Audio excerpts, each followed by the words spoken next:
好，欢迎收看本期武器百科的内容啊。上期我们介绍一个美军的 W88 核弹头的时候呢，我们讲到一个核武器的一些裂变以及聚变的原理啊，有一些同学就问了，那个为什么我们要做一个压缩，把它压在一块，它才能产生聚变呢？或者为什么我们要做一些反射层来反射它的一个东西呢，来实现它的一个更好的一个裂变聚变呢？为什么它这么小的一个东西能够产生那么大的一个能量，那么大的一个爆炸破坏的威力呢？对吧？那么大家有些问题，当然这些核武器以及微观结构呢，肯定会涉及到特别多的一些专业的以及前沿的知识啊。我这里肯定不能是这么短时间内给大家讲解或者说讲解透彻，所以呢，我们从一些简单的一个方法从一些简单的一个原理入手，来跟大家答疑一下我们之前说的为什么要进行一个压缩，为什么要进行一个反射，以及为什么会产生这么大的一个能量。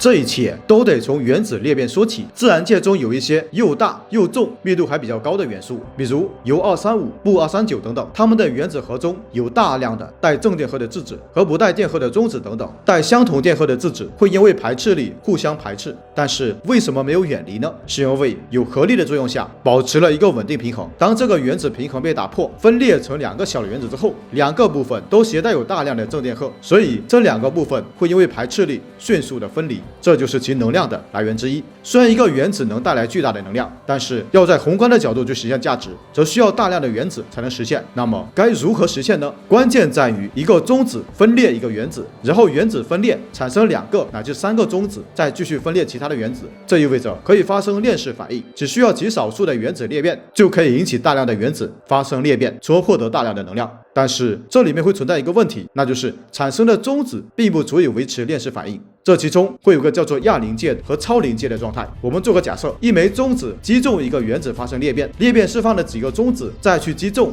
另外的原子，这个时候只有一枚中子击中其他的原子，另外的中子直接飞出原子团。如果持续发生这样的情况，那么反应就无法持续下去，也无法实现瞬间反应，释放大量的能量。所以要制造核弹，我们该如何解决这个问题呢？解决问题的关键在于如何让产生的中子保持在这个系统中，不让它逃逸掉。目前有3种方法。第一个是增加更多的材料，就是放更多的裂变材料，让中子碰到原子的概率增加。这种处理方式有一个名词叫做临界质量，只有达到这个临界质量，才能够实现后续的持续链式反应。但是这存在一个问题，就是需要更多的核裂变材料，并且储存和控制有非常大的一个安全隐患。所以人们想到了第2种方法。第2种方法是增加一个反射层，中子会从核裂变材料中逃逸出来。那好，你可以逃逸，我在外面包裹了一层反射材料，当逃逸出来的中子撞到这个材料之后，就会将中子反射回去。这样在这个系统中，中子一直在被反射和产生，最终实现链式反应。这种方法相对于前面的方法，能减少核裂变材料的量，是比较好的解决方案。但是目前为止，地球上基本没有很完美的物质能够反射中子，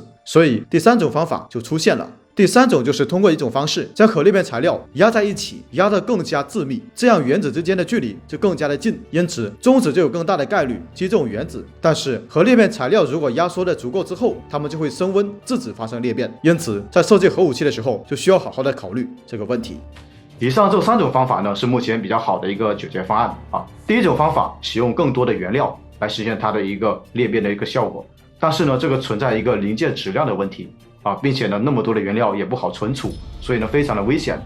第2种方法呢是反射，那么它反射会涉及到一个材料学的问题。目前人类这个科技呢还没有达到那么厉害的一个地步能把中子直接就100%的这么反射回来。那这2种方法呢可能存在一些技术的问题。那么第3种方法好像是可以能够实现的，通过压缩来实现那么目前我们有没有比较好的方式